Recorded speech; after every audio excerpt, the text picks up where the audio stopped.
Siria,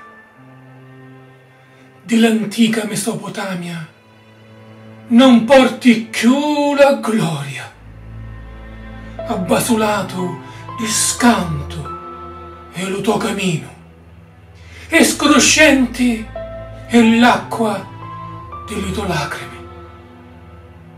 Lo Tigri e l'Eufrate all'inchi di dolore, e in tale pantano sono le pedi della tua umanità sopraffatta, immigranti e sola.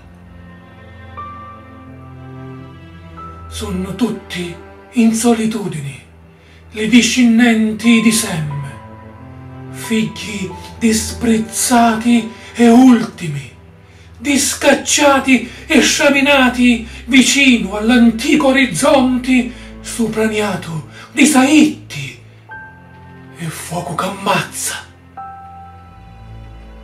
Già, di picciriddi atterriti ed errami, gutti si sentono le schicchia.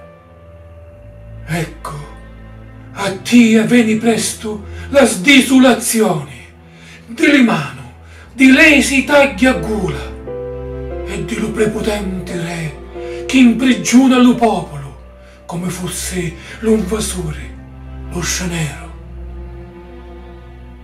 Antica Mesopotamia, senza più gloria, ti sottomettono povertà, sconsolo e morti, mentre ti sì l'amore.